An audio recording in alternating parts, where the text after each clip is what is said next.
The cargo ship Star Wanderer floated silently in the busy spaceport of Station 7. Captain Hae-Jin Kim walked through the lower deck, checking the newest cargo containers. His boots made soft, clicking sounds on the metal floor as he moved his flashlight from box to box. "Captain, manifest check is complete."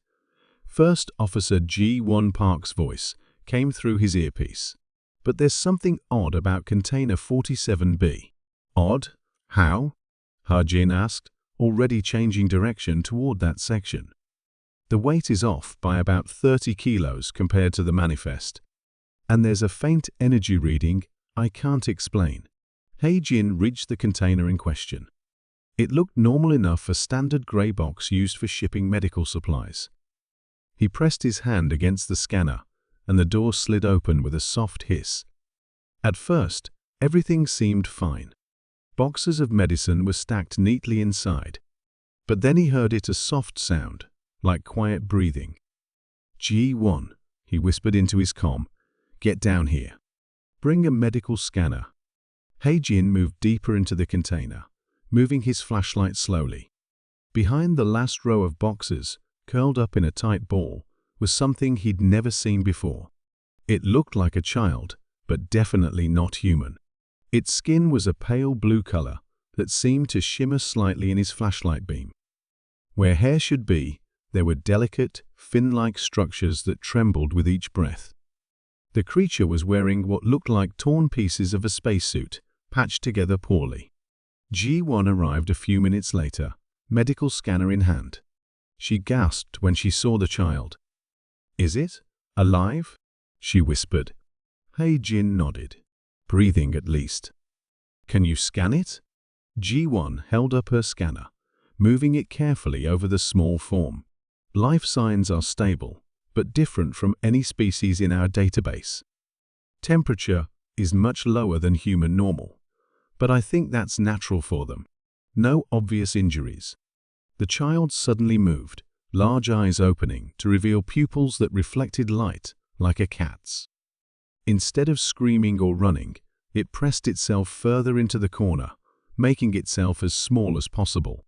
"Hey there," Hae-Jin said softly, kneeling down to appear less threatening. "You're safe. We won't hurt you." The child watched them with those reflecting eyes, but didn't move. "Captain," G1 said, checking her tablet, "I've sent images to all major species embassies on the station. No one recognizes it. And," she hesitated, "3 have already refused to help, saying it's not their problem." Hae-Jin felt anger rising in his chest. How could anyone abandon a child like this? He looked at the small, frightened creature and made a decision. "G1, get my quarters ready. Set up the environmental controls to match the temperature in this container, and find us a xenobiologist who's willing to consult." "We're keeping it?" G1 asked, though she was already tapping commands into her tablet. "Them," Hae-Jin corrected. "And yes, at least until we figure out where they belong. We can't just leave them here." The child watched this exchange with those bright, reflective eyes. As Hae-Jin slowly reached out his hand, palm up, he noticed something remarkable. The child's skin began to glow very faintly, with tiny points of blue-white light, like stars in a night sky. "Well, Jin said with a gentle smile, "aren't you full of surprises?" The child tilted their head, and though they didn't take his hand, the lights in their skin glowed just a little brighter. G1 looked at her captain and smiled. "I'll start the paperwork for a temporary humanitarian care permit." "Good," Hae-Jin nodded. "And G1? Get some food from all the major species' basic nutrition packets. We need to figure out what they can eat." And so began the Star Wanderer's most unusual cargo run, one that would change not just the lives of its crew, but potentially the relationship between humans and alien species forever.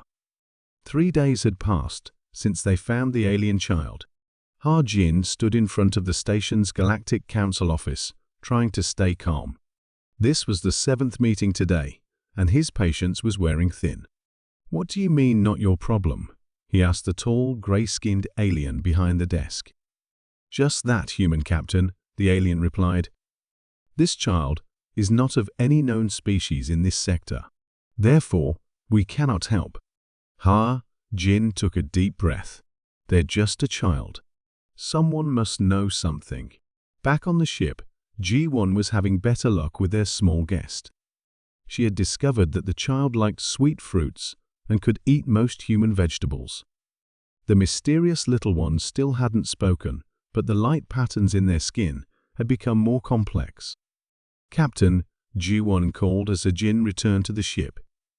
"I found something interesting in the old records." Jin walked to her computer screen. On it was an image that made him stop and stare. It showed aliens that looked just like their guest, the same blue skin, the same fin-like structures instead of hair. "They're called the Luminari," G1 explained. "But this record is 50 years old. Their planet was destroyed by a solar flare. Everyone thought they had all died."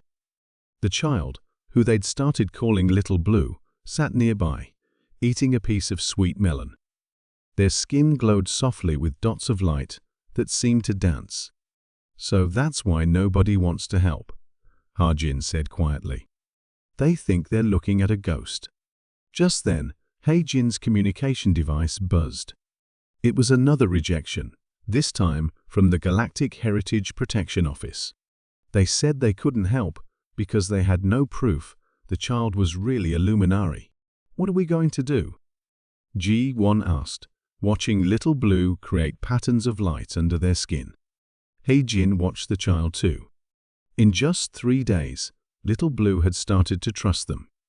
They would follow G1 around the ship, helping with small tasks. They seemed especially interested in the ship's gardens, where they grew fresh food. "We keep them," Jin said firmly. "At least until we find a better solution." "But the regulations?" "I'll handle the regulations," Jin said. "No child should be alone in space, no matter what species they are." Little Blue looked up at them, their eyes reflecting the ship's lights. For the first time, they made a sound, a soft humming noise. Their skin lit up with the brightest pattern yet, forming what looked like tiny constellations across their arms. "Look at that," G1 whispered, amazed. "They're trying to communicate." Jin knelt down next to Little Blue. "Don't worry," he said softly. "We won't abandon you like the others." Little Blue reached out slowly and touched Jin's hand. The lights from their skin seemed to pulse gently, like a heartbeat. "Send a message to Earth Control," Jin told G1. "Tell them we need emergency custody papers for a child of an endangered species. And add that we'll need someone who knows about bioluminescent communication." G1 smiled as she typed the message. "What should I put for species name?" Jin watched as Little Blue created another pattern of lights, this one looking almost like a smile. "Put Luminari," he said. "Last known child of a lost civilization. Under protection of the human stellar fleet." 2 weeks had passed on the Star Wanderer. Little Blue was changing, becoming braver each day. They no longer hid when new crew members entered a room. Instead, they watched everything with curious eyes. Jin sat in the ship's garden room, watching Little Blue help G1 plant new vegetables. The child's skin glowed with soft, pulsing lights as they worked. "Look at this," G1 said excitedly. She held up a tablet showing patterns of light. "I've been recording their light signals. There's a pattern to them. Different emotions make different patterns." Jin leaned forward to look. On the screen, he saw pictures of Little Blue's light patterns matched with different situations. Happy lights looked like falling stars. Scared lights were quick, sharp flashes. Calm lights moved in slow waves. "That's not all," G1 continued. "Watch this." She turned to Little Blue and made a simple hand gesture, touching her head, then her heart. Little Blue's skin immediately lit up with a pattern they'd never seen before. Then, slowly, the child copied the gesture. "They're learning our signs," Ha-Jin said, amazed. And teaching us their lights. Just then, the ship's doctor, who had been studying Little Blue's medical scans, rushed into the garden room. Her face was excited. "Captain, the universal translator, I think I know why it's not working with Little Blue," she said. "Their species doesn't just use sounds to talk. They use light patterns too, both at the same time." Ha-Jin looked at Little Blue, who was now making the lights on their skin copy the blinking patterns of the garden room's control panel. "Can we adjust the translator?" he asked. "I'm already working on it," the doctor replied. "Give me 2 more days." Later that evening, Ha-Jin found Little Blue in the observation deck, watching the stars. The child's skin was glowing with a pattern that looked just like the star field outside. "Beautiful, isn't it?" Ha-Jin said softly, sitting down next to them. Little Blue turned to him and made a new pattern, falling stars mixed with slow waves. Happy and calm together. Ha-Jin smiled and touched his head, then his heart, the gesture Ji-won had taught them. Little Blue immediately copied it, adding their own light pattern.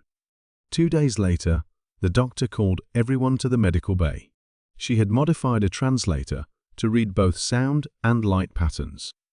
"Okay, Little Blue," Ji-won said gently. "Can you try to talk to us?"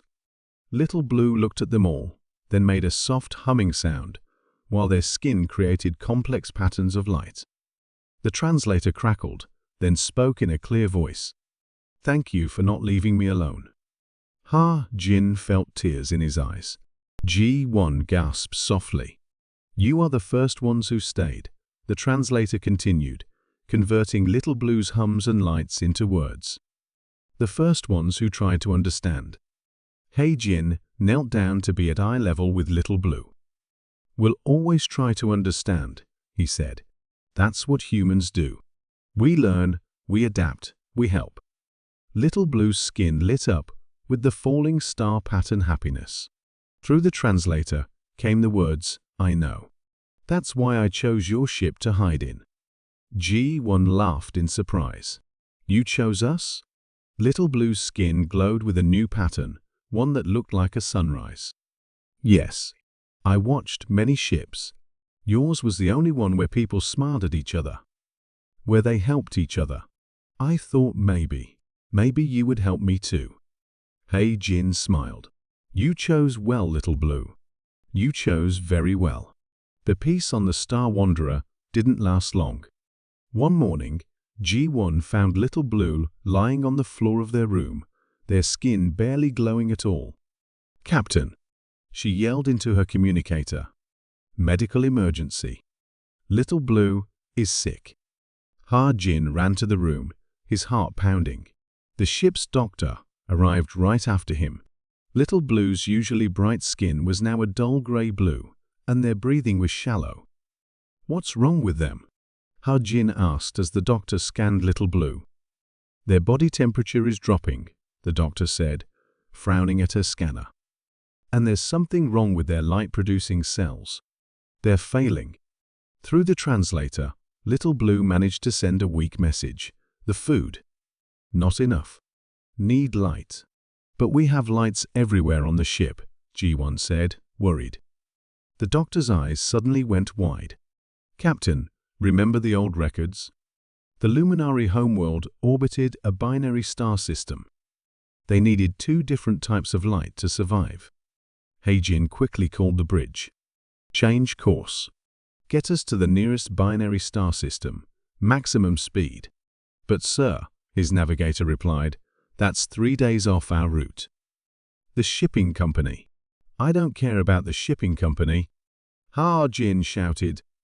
"There's a child dying on my ship." While the ship changed course, the doctor and Ji-won worked hard to help Little Blue. They tried using different types of artificial light, but nothing worked well enough. "Their body needs a specific type of energy that only binary stars produce," the doctor explained. "The food and artificial light we've been giving them wasn't enough." Ji-won hadn't left Little Blue's side. She held their hand, talking softly to them. The child's skin would occasionally flash weak patterns, trying to communicate even while sick. Hajin made more calls than he could count. He contacted Earth's best xenobiologists. He reached out to medical ships in nearby sectors. He even tried calling the Galactic Council again. Finally, a human scientist on Earth had an idea. Binary stars produce a special kind of radiation pattern, she explained through the video call. We might be able to copy it using modified shield generators. The crew worked non-stop for hours, rebuilding their shield generators to create the special light pattern. It was dangerous work. One wrong calculation, and the radiation could hurt everyone on the ship. "It's ready," the engineer finally said. "But Captain, this will use up most of our power. We'll be stuck here until help arrives." Hei-jin looked at Little Blue, who was getting weaker by the hour. "Do it." The modified generators hummed to life. Special light filled the medical bay. For a few long minutes, nothing happened. Then slowly, Little Blue's skin began to brighten. "Look," G1 pointed at the medical scanner. "Their readings are improving." Little Blue's eyes opened, and their skin created a weak but clear pattern. The translator spoke. "Warm. Feels like home." Ha-jin smiled with relief. "We'll need to stay here for a while, Little Blue. At least until we figure out how to make this permanent." Through the translator came a simple response: "Stay. With family." G1 wiped tears from her eyes. "Yes," she said softly. "Family." The Star Wanderer floated in space, most of its power diverted to keeping one small alien child alive. But nobody on the crew complained. They had all learned what Jin already knew, that saving a life was worth any cost. A week after the crisis, Little Blue was much stronger. The modified shield generators were working well, giving them the special light they needed. But something even more amazing was happening. Little Blue was starting to remember things. "The memories come back with the right light," Little Blue explained through the translator, their skin glowing with complex patterns. "My real name. I remember my real name now." Ha-jin and G1 sat with them in the garden room, which had become Little Blue's favorite place on the ship. The plants seemed to grow better in the special light too. "Would you like to tell us your name?" G1 asked gently. Little Blue's skin created a beautiful pattern that looked like a sunrise mixed with dancing stars. A soft humming sound came from them, and the translator spoke. "In your language, it would mean dawn song." "Dawn song," Ha-jin repeated softly. "It's a beautiful name." Dawn Song's skin rippled with happy lights. "My parent called me this because I would glow brightest at sunrise." Their lights dimmed slightly. I remember my parent now." G1 moved closer, putting a comforting hand on Dawn Song's shoulder. "Do you want to talk about them?" Over the next hour, Dawn Song shared memories that the proper light had helped unlock. They told about the luminary people, how they lived in cities that floated in the light of their two suns, how they used their glowing skin to create huge light pictures that could be seen from space. "Our whole city would glow together," Dawn Song said, their skin showing patterns that tried to copy these memories. Everyone's lights working together to tell stories. While they talked, Hei-jin's tablet beeped. It was a message from Earth. He read it and smiled. "Dawn Song," he said, "Earth has offered to help us. They want to build you a special home with the right kind of light.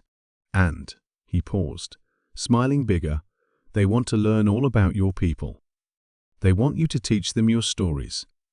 Dawn Song's skin lit up with the brightest pattern they'd ever made. "Teach?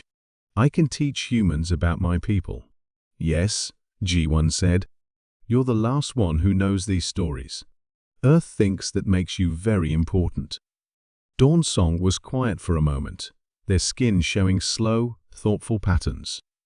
Then they asked, "But will you stay? Both of you?" Hei-jin knelt down beside them. "Actually, Earth offered me a new job. They want me to be in charge of building your new home." and they want G1 to help study and record your language." "Really?" G1 asked, surprised. Ha-Jin nodded. "Really? If you want to, of course." G1 looked at Dawn-song, who was creating hopeful light patterns. "Of course I want to." Dawn-song's skin erupted in joyful lights.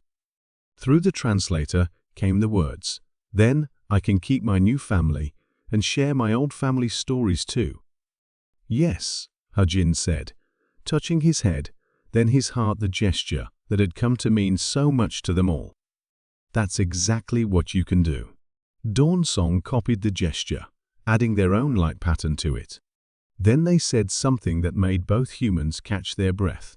Without using the translator, in careful spoken words, Dawn-song said, "Thank you, my family." G1 wiped happy tears from her eyes. Ha-Jin just smiled, knowing that sometimes the best families are the ones we choose for ourselves. Just when everything seemed settled, the Star Wanderer received an urgent message. The same aliens who had refused to help before now wanted to meet Dawn-song. "Suddenly everyone's interested," Ha-Jin said angrily, reading the messages. Now that they know Dawn-song remembers the Luminary culture. 3 large alien ships had arrived near the Star Wanderer. Each one claimed they should take custody of Dawn-song. They said humans couldn't properly care for such an important cultural treasure.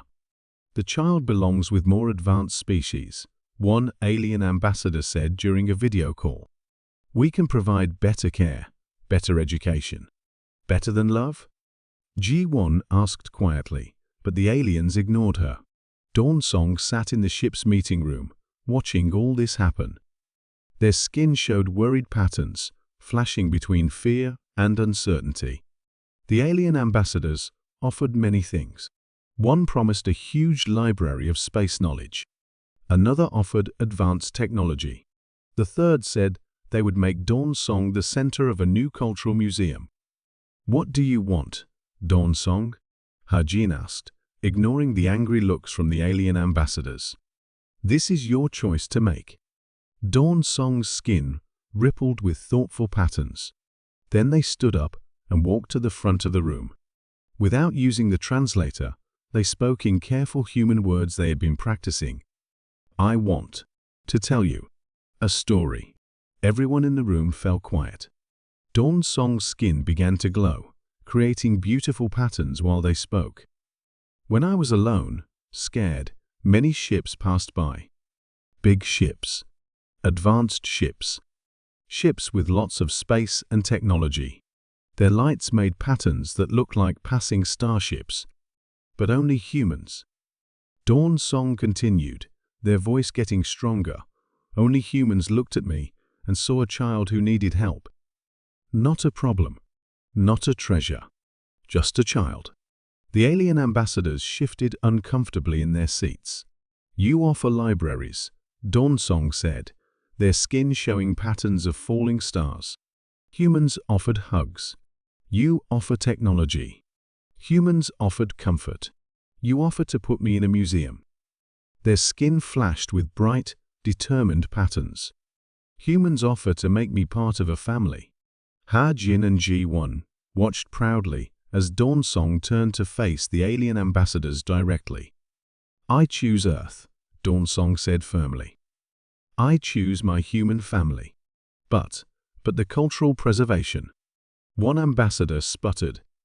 Dawn-song's skin glowed with a pattern they had never shown before. It looked like a bridge between stars. "I will share my culture. I will teach anyone who wants to learn. But I will do it from my home, with my family." The ambassadors tried to argue more, but Earth's officials, who had been quietly watching, finally spoke up. "The child has made their choice," the Earth representative said. "Under galactic law, Earth has already filed adoption papers. Dawn-song is under our protection now." Later, after the angry ambassadors had left, Dawn-song sat between Ha-Jin and G1 in the garden room. "Did I do right?" they asked quietly. G1 hugged them gently. "You did perfectly." "Sometimes," Ha-Jin said, The best choice is the one that feels like home. Dawnsong's skin glowed with happy patterns as they sat with their chosen family, watching the stars through the garden room window. They had found something better than a museum or a library. They had found where they belonged. 1 year had passed since Dawnsong chose their human family. The special home Earth promised was now complete, a beautiful dome-shaped building near the ocean, designed to capture and create the exact light patterns Dawnsong needed to thrive. Hae-jin and Ji-won had kept their promises too. They lived in a house connected to Dawnsong's dome. Hae-jin managed the facility, while Ji-won worked with scientists to study and record the luminary language of light and sound. "Ready for your first class?" Ji-won asked, helping Dawnsong prepare for an important day. Dawnsong's skin sparkled with excited patterns. Today, they would teach their first official lesson about luminary culture to a group of human children. The classroom was special, designed to let Dawnsong's light patterns be seen clearly. When the children came in, they gasped in wonder at the gentle glow coming from their alien teacher. "Hello," Dawnsong said in clear human speech. "I am Dawnsong. Today, I will teach you how my people told stories with light." The children sat in amazement as Dawnsong's skin created beautiful patterns. They showed how the luminary would make their cities glow with shared stories. They taught the children simple light words, using a special tablet that could copy their patterns. One little girl raised her hand. "Don't you miss your old home?" Dawnsong's lights showed a gentle, warm pattern. "I miss my first family and my people," they said honestly. "But Earth is my home now. And teaching you helps keep my people's memory alive." After class, Ha-jin found Dawnsong in the dome's garden. Just like on the ship, plants grew better in the special light. But now they had a whole garden, full of both earth plants and some newly discovered ones that had survived from the luminary world. The education board called, Hae-jin said, sitting next to them. 5 more schools want to add luminary cultural studies to their programs. Dawnsong's skin glowed with joy. More students, Ha-jin confirmed. And something else. He showed them a tablet. "Remember those light patterns you taught us about healing? Earth doctors think they might help sick humans too. They want to study them. My people's light could help humans?" Dawnsong's patterns showed surprise and happiness mixed together. Ji-won joined them, carrying something special official papers. "The final adoption papers are approved," she said smiling. "Under both Earth law and galactic law." Dawnsong stood up and created their biggest light pattern, yet one that filled the whole dome with dancing colors. Then they hugged both their parents, something they had learned from humans and grown to love. That evening, they sat together watching Earth's sunset through the dome's clear walls. Dawnsong's skin glowed with soft, peaceful patterns. "What are you thinking about?" Ji-won asked. "About choices," Dawnsong said. "When I hid on your ship, I was just looking for help. I didn't know I would find a whole new life. A new purpose." Ha-jin smiled. "You've given us just as much as we've given you. You've taught humanity so much. And this is just the beginning," Ji-won added. Dawnsong's skin showed the pattern that meant family, but now it was mixed with new lights patterns they had created to mean Earth and future and hope. "Yes," Dawnsong said, watching the stars appear in the darkening sky. "A new beginning. For all of us." Above them, the stars twinkled like the lights in Dawnsong's skin, a reminder that in the vast darkness of space, there was always light to be found, stories to be shared, and family to be made.